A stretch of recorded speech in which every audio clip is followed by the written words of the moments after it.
Rodriguez Show. And we are back on The Rodriguez Show, and we have a very special guest. He's returning for the third time here, and he kills it every single time.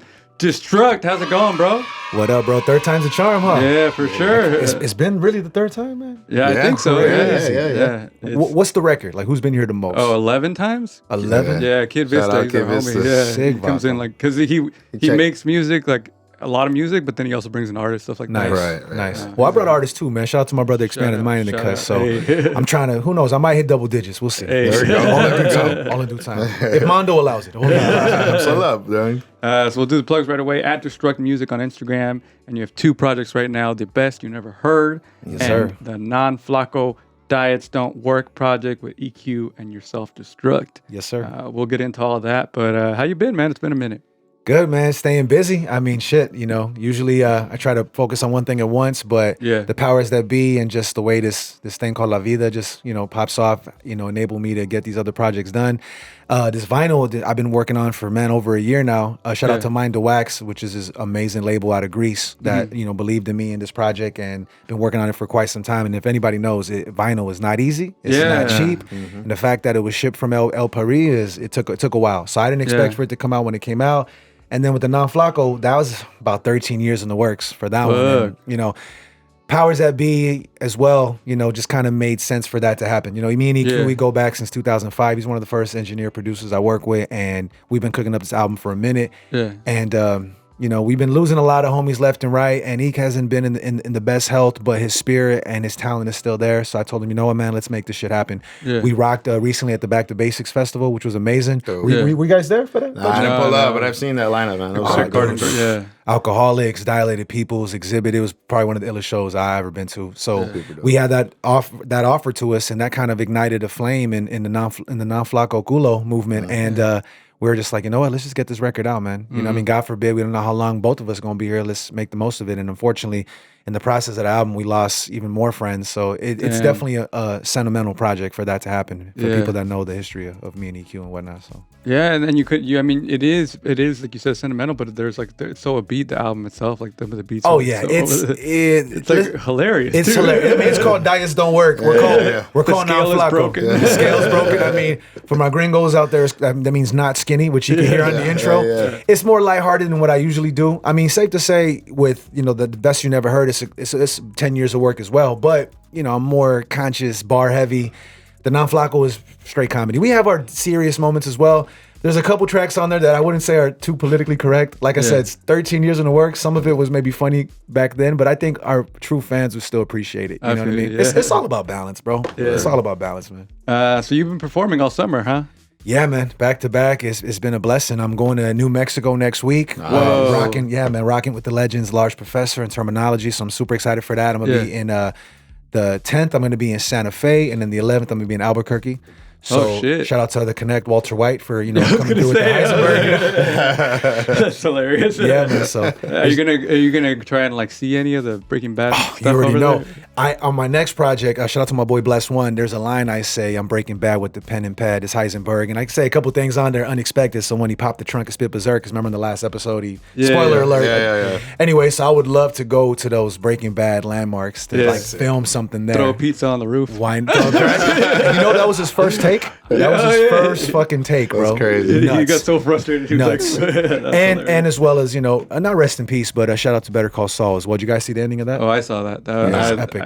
It was crazy. It wrapped up the entire universe beautifully. So well. Beautifully. And it did so well, they're trying to figure out what's the next spinoff. I think they should let it be. But I think it's done. It's a classic. You just got to leave it like that, I feel like. Exactly. If they didn't show so much Gus, like a whole Pollos Hermanos show could have been ill, like the Pollos Hermanos Empire.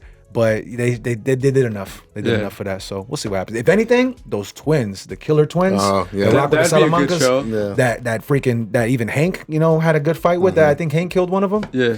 That would be a dope ass show. Yeah. Oh, I didn't even think about it. Right? You could do Silent Twins. Yeah, man, that'd be kind of vicious. And I would trust them if they wanted to keep the story going, because they did such a good job for that long. Yeah, man. From El Camino to Better Call Saul. I mean, can't go wrong with that shit, So back to you though. I know you just did a release party for the non-Flacco. Was your birthday? Was it your birthday? Or? Yeah, me and EQ were both Leos. Shout out to all Leo gang. I'm the 16th of August. He's the 21st. So I was able to get one on the 17th right between us. Nice. And shout out to my brother Blake. We've been doing shows for a minute, man. Blake Books LA. He's a real talented promoter. So from the Dragonfly to Los Globos, he's always came through, and he offered me the Virgil, which is a great spot in LA that I rocked recently with Payday LA. And I was like, you know what, dude? Fuck yeah, let's do it. And, you know, in the same vein of just appreciating my boy while he's still here, I told Eek, like, to be honest, dude, he was pretty much blind, dude. Like he's waiting for, he's waiting for to transplant and some other things of sort to get his health back right.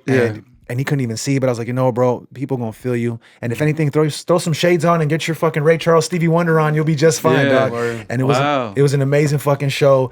Shout out to Abstract Rude and Rifleman and all the people that came through. Scarab was gonna be there, but unfortunately couldn't be there, so I already got him for the next event. It went so well, they're already asking me when you want to book the next event there. Yeah, so it was a blessing. And you know, as you guys know, throwing shows is not easy to do. No. And to be on top of everything, and at the same time celebrating your birthday lit as fuck. I don't know how drunk I was. Right, expand. I don't know how drunk I was, and I was still on top of timing, making sure all the acts were taken care of, sound check, lighting.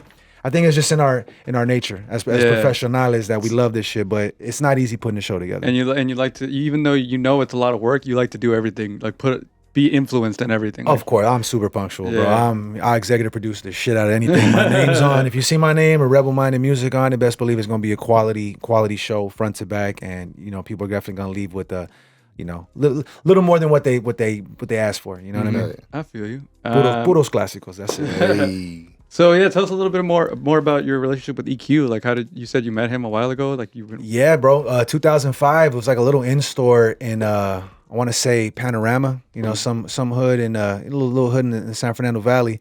It was Panorama or Pacoima.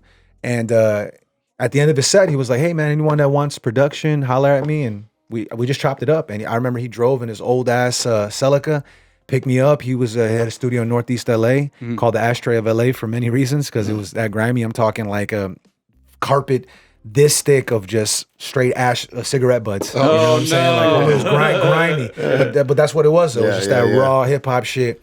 And he was one of the first engineers / producers I ever got to work with that gave me a chance to just kind of give me my own production and just believe in me. And we just ended up vibing so well that we're like, dude, let's just rock together. And kind of the name came out of nowhere because we're both kind of big dudes, and it's just I love it because we're both like nerds and movie buffs and like a whole bunch of random shit besides, you know, being hip hop heads, that it just puts me in a whole different kind of steez than just myself, than, you know, my solo endeavors. That's why I love it, whether if it's Destruct or Inner City Soul or Non-Flacco. Each thing that I'm tapped into has its own vision, its own sound, its own vibe. And Ink is just, he's a madman.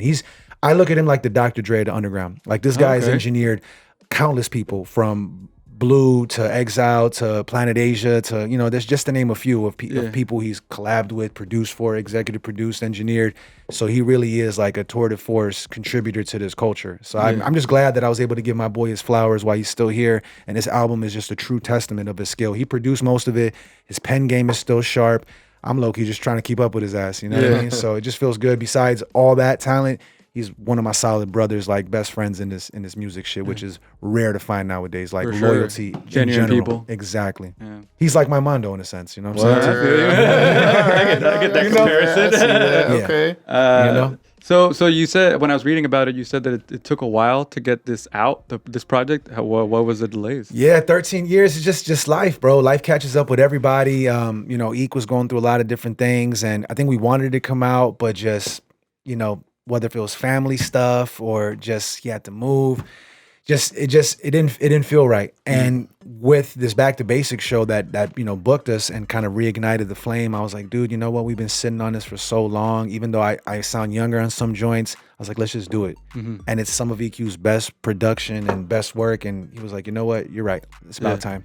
And the fact that, you know, he couldn't even really see, but still push through it, you know, because he just engineers for a living. So imagine you not being able to do what, you know, you love doing, that, you know, puts food on the table. But the fact that he was able to push through, like, this album really, really means a lot, man. And shout out to my brother Abstraction. He designed that cover as well as the Best You Never Heard cover. So super talented artist. And, you know, hand-drawn animation shit, super talented. So Yeah, man, 13 years and some change, but sounds better than ever. And I think that's how you know it's timeless. That even though it's old to us, it's still brand new to the world, and it's some for everybody. It's definitely a little more comedic and raw than my other releases, but I think for any true hip hop head, you can definitely appreciate it. You know and you have the thing where it's like you said, like it's funnier, but the beats are still serious, like fire beats. Oh, like, it's they're boom so bap at its great. finest. Yeah. Me, I'm a boom bap kid at heart, and in that department, I would not fail. You know what I'm saying? This is true. He's a nice. You know what I'm saying? Real talk. So the album on vinyl, The Best You Never Heard. Yes, sir. So obviously vinyl takes a while, but so this was listed as a compilation on Apple Music. So it's a collection of tracks. Yes, it's 10 years of work, man. I've been blessed to work with some of the greatest to ever do it. Like, you know, one of my favorite MCs of all time, Sean Price, rest in peace. You know, I got to build with him and record with him at the Ashtray of LA, and it's a beat produced by EQ. So it was just dope to see that come to life and put it on wax. As well as Planet Asia as well, Blue, Exile, Kev Brown, Jake One, Medusa, Scarab from Living Legends. It just feels crazy to look back on this body of work and be like, yo, man, this shit never was intended to be under one roof. But I was like, you know what? Why not? And if anything, that sweetened the deal even more for the vinyl company to be like, you know what? This is a lot of heat that we were not used to seeing on, you know, on one project. So that's what kind of, you know, made it that much more appealing to them to even want to fuck with me. I feel you. So how long, like, it must have been not like so you have to pitch to the company to make the vinyl, or how does that work? I mean, honestly, I was like, hey, man, I got a lot of released and unreleased heat on me. Would you guys be down to maybe collab? You know, they worked with someone else that I knew, and I was like, you know, it wouldn't hurt to ask. I thought it wouldn't hurt to ask. The fact that I was already featured on one of their other artist releases, I was like, hey, man, maybe we can get something going. So the fact that they also gave me a beat from one of their producers, as well as features and a DJ from one of their producers, it just showcased their whole roster. So it was like a win-win situation for everybody. And it's been doing great, man. We made the money back. We're actually making dough now because we just covered production costs. And we just got another new distribution. So I'm going to be looking forward to seeing it in more record stores across the nation. And like I said, it's a label from Greece, bro, that believed in a boy from LA to bring this shit to life. And I don't know too many people that have this kind of collection under one roof. That especially on vinyl too. Especially on vinyl, bro. So it's timeless. And you know, the market now is crazier than ever. You know, just to have that tangible dope on you is way more than just a stream. I mean, it's streaming everywhere too, and that's cool too.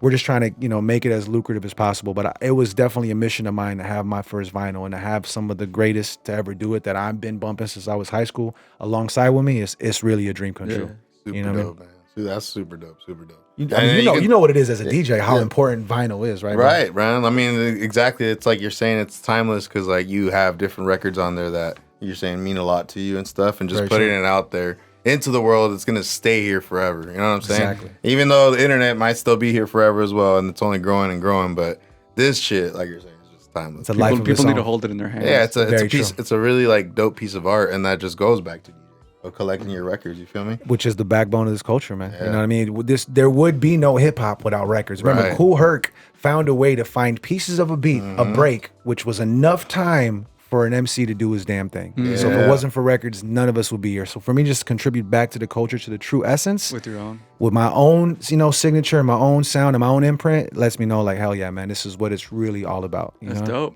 dope. So the supply chain issues didn't delay anything, or because I feel like that's the hard part, right? Is the fact that there is all the, like, Adele wants to make $1 million vinyl, so then you can't make one. You know what I'm saying? Well, luckily, this is a pretty independent company, and like the roster is pretty small, and I'm like I'm the only LA cat on it, so it just worked out. You know what I mean? Just the timing worked out. It was a good year and some change that we mapped it out, and I will tell you, it's probably the toughest process I ever had for an album. It had to be remastered like 5 or 6 times. Shout out to EQ, helped me with that too. Because, you know, as you know, Mondo, like the engineering for vinyl was way different than digital. You know, things just need to be processed differently. Oh, okay. I had no idea. Because, you know, vinyl is the truest sound of audio. It's warm. That if you notice, even if you turn the speakers off and you press play on a record, you could still hear music coming out of from the needle. It's crazy. It's like straight, you know, tangible friction that's created from this piece of wax that enables this sound to come out. You know what I mean? But it needs to be engineered in a certain way for it to sound its purest form. You know what I mean?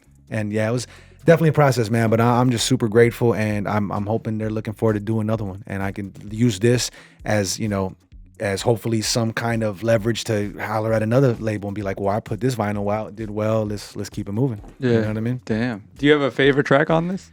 Right now, it's got to be Sharpshooters, featuring Mocha Only, one of my favorite MC producers from Canada. It's a little sneak peek to me and my boy DJ Zole's project. You know DJ Zole, OC native. Yeah. So that's a little sneak peek to what we're doing. That's the great thing about this project is that it's a little bit of the past, a little bit of the present, as well as the future. You know what I mean? So it's a little sneak peeks of what else is next to come, what I've done, and where I'm at right now. So it's pretty cool to have it then and now and shit. You know? Yeah. Damn. Well, you always have so many great things going on. You're always doing so many. Thank you, bro. Where do you hope to remember last time the Dream State CD, it looked like a vinyl. So it felt good to finally now my next release to be an actual vinyl. Same cover like that. Manifestation, bro. Can we say manifestation on 3? Yes. 1, 2, 3. Manifestation. That's a new segment, bro. Manifestation. There it is. So what's next for you? Where do you hope where's another goal that you want to do? Well, right now I've been blessed to travel a lot since the last time we spoke. I was in New York, I was in Chicago, I was in Miami.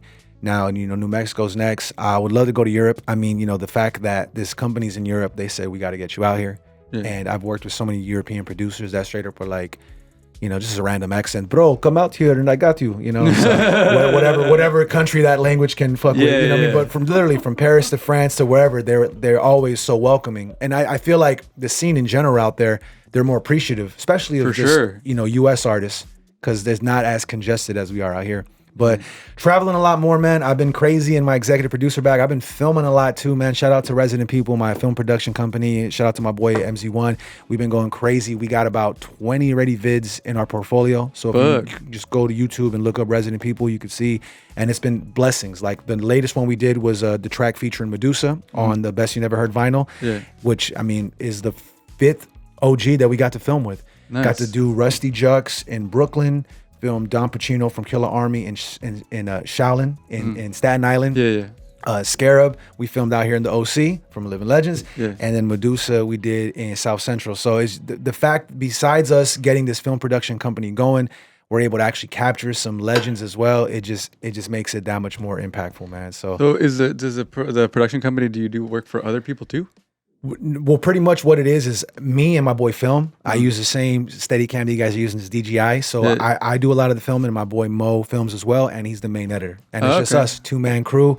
And we're slowly tapping into web series and maybe even short films. But the bulk of our work lately has been music videos, which has been, helping paying the bills, which is great. That's great, yeah. And, me being the movie buff that I am, I always looked at film and just, anything I watch in general is more than just entertainment. I look at just how it's shot, from the lighting to the angles. It's an art form that I always had a great appreciation for. And now for me to translate it and, through my own perspective, it's super dope. Just to add that to the arsenal from everything else that I've been doing, Yeah. No, I heard because when I went to school for film, and then I heard that it ruins it for you because you pay attention to all the details.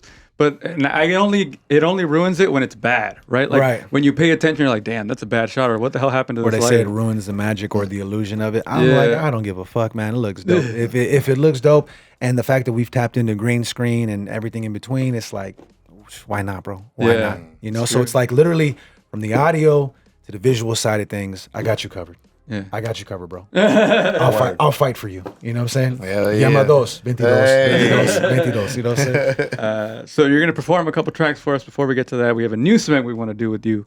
I'm excited about this because what I did was I looked through your whole discography online. Thank you. And I pulled some lyrics, some older lyrics, and I want you to see if you can remember. Do you have a good memory like that? Or if I tell you something, like, oh yeah, that's from my song. I think so, man. Yeah. I got a pretty big head. Most of it is archival. I'm a low-key historian. Relatable. You know what it is. Saying size ocho cabezón gang. We should start that. We should low-key start that. Cabezón gang. Cabezón / Smile Gang. Yes. But yeah, I'm a low-key historian. So I really appreciate the segment, and thank you for tapping into the catalog, man. So all right, I'll start with the easy one. Let's go. Pledge allegiance to this bitch. Gold diggers trying to get rich quick. Oh shit. That's Stone Cold Heart from Dream State. That's right. Yes. But what was the lyric? Say the lyric again. Pledge allegiance to this dick, bitch. There it is. I just wanted to say it again. It was fun to say. Wasn't it? That's a hell of a line, though, right? I'm just saying, brutally honest sometimes. Most of the time. All right, we're going to go older. Never good at math. Thank God I was good at rap. Adding up my revenue, considering making a track. But the dollar don't develop skill. But the dollar bill don't develop skill. Oh man. Put him on the spot. Yeah, say it one more time. Never good at math. Thank God I was good at rap. Adding up my revenue, considering making a track, but the dollar bill don't develop skill. Is that Seasons by chance or no? Nope. Deadly Kid. Oh man. Fuck being famous. Fuck being famous. Yes. Chronic Blues Volume 2. My bad. Damn. That's a good line, man. Thank you. You say it so well with conviction. Have you thought about getting behind some boys? I'm just saying. I executive produce, bro. There you go. I only cover tracks. Ghost Ray. I'm just saying, and I promise I won't be all up in the videos. You know what I'm saying? So come to Death Row. Come to Death Row. I'll just be filming it. I won't be in it. All right. This one.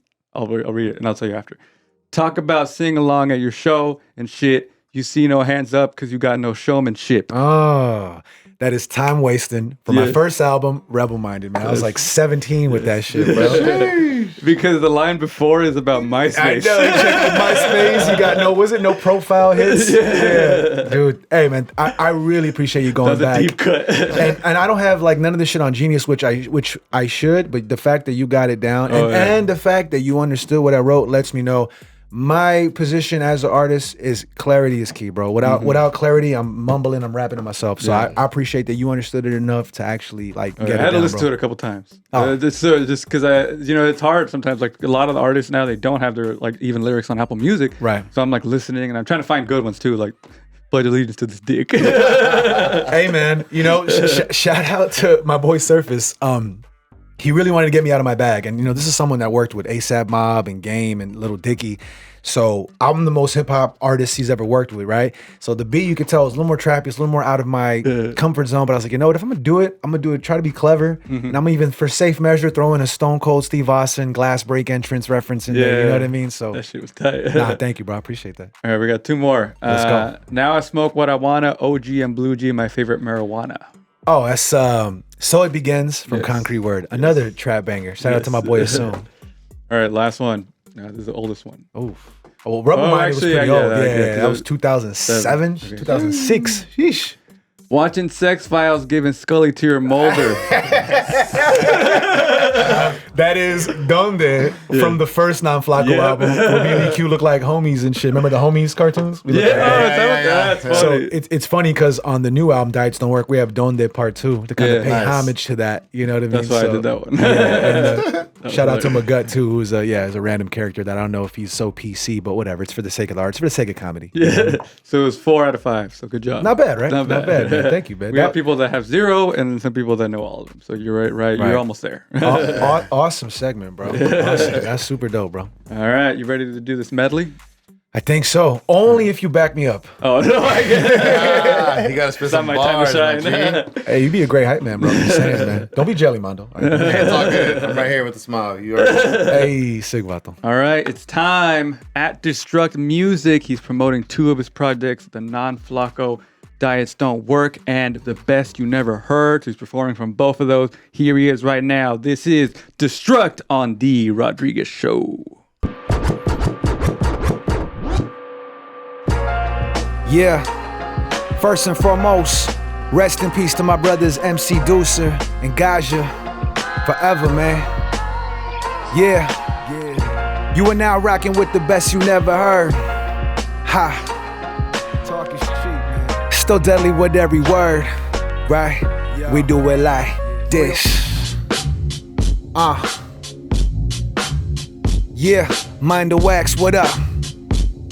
1, 2, look, could we vibrate any higher? Try to avoid the poison in our lives like the veins up in the viper. Venomous days get us carried away, getting caught up in the trap like what's on radio waves. See, I'd rather roll with legends that got something to say. Still can make your ass move like we making it rain. This that California heat, y'all just feeling the rays that can melt down your block like Cyclops the name. When we smoking on strange with no doctor here, we rock shit here. What we talk, knock out your peers. Who knew? Best shit you ever smoked in your life. Get you vibing like with me and Medusa on the mic. It's all science. Do the math and understand the ranges. And when you done rolling up with the same pages, the herb will be the blessing when the vinyl be outrageous. You see it in rotation whenever we rockin' stages. Wait until the smoke What? The greenery be changing up my scenery. What? Wait until the smoke clears. Greenery be changing up my scenery. What? You know. And it's salute. Wait until the smoke clears. Greenery be changing up my scenery. Yeah, that's that till the smoke clears. Featuring the legendary Medusa. Another gem off that best you never heard vinyl. Available right now at destructmusic.com. And wherever you stream that dope shit, man. Mind the Wax Records. But right now, let's get into some non-Flacco shit, man. Diets don't work. Let's go. EQ, you a bad motherfucker, man. By far one of the best beats you made, my G. Shout out to my people in Brazil. Tudo bom, tudo bem, tudo jóia. Light work. Listen, look, I just gotta be honest, you coming off like a two-face. And I ain't even wanna hit it in the first place. Kinda feeling like a setup at the home base. Thought I was safe, but you're scheming on another game. What the fuck I gotta do to make it all good? Never thought about you like that, I never would. I was downright giving us a second look, but friends with benefits, there's always one that gets misunderstood. Story of my life, then on both sides, but this one's a little different from the others, no lie. No, it wasn't from the music, how she rocking the mic. Not choking under pubics when she rocking the mic. She gave a vibe to the kid that felt real as shit. But switching moves on the daily like a flip of a switch. Real talk, I admit, one hell of a trip. And I never looked at horoscopes the same ever since. Damn. Let me break it down real quick though, man. I don't know why you crying. Shit. If I'm the one that has to suffer. What? Spend my whole life trying to find a reason to care? Man, fuck that. What? Blah. Non-Flacco, diets don't work. Available right now. Yeah. Destruct, EQ. What? We do it like this. My clan coming, swinging swords and gunning. Everything you pretend to be, you pretend to be. Rodriguez Show, exclusivos. Look, yo. You claiming to be a vet, but you ain't fucking with pets. I roll with Rottweilers that can sense the heat of attack. Only moving silence every time we aim for the head. Building bridges with bones is what I call an architect. Manifest with the addicts of the rhyme suppliers. Built the last, broke the locks with a pair of pliers. Shit you can't do, we finished so we can't retire. So as long as your heart beats, we hit men for hire. Don't be no safe haven if you can't afford to live. We got the West craving like a fucking horror flick. Don't be no dish changing whenever you bumpin' this. And I'll be rearranging any doubts on the spit. Look at this, ill with the words, Rebel MC. Make you forget your letters until you remember R.I.P. Breaking out of the zoo with gorillas of concrete. The type to slap your moms and put your bitch on a leash. Damn. Destruct on the Rodriguez Show. Thank you so much. I was fired. Spencer, host. Thank you. Get the best you never heard. Yes, sir. The vinyl and also Diets Don't Work, the non-Flacco project. Streaming wherever you stream that dope shit. Yep, and follow him on Instagram at Destruct Music. Thank you once again. Shout out to the 30s podcast, Marcus and Clinton. And that's it for us on the Rodriguez Show. Keep it funky, keep it fresh, keep it sexy, and we out. All day. Blah.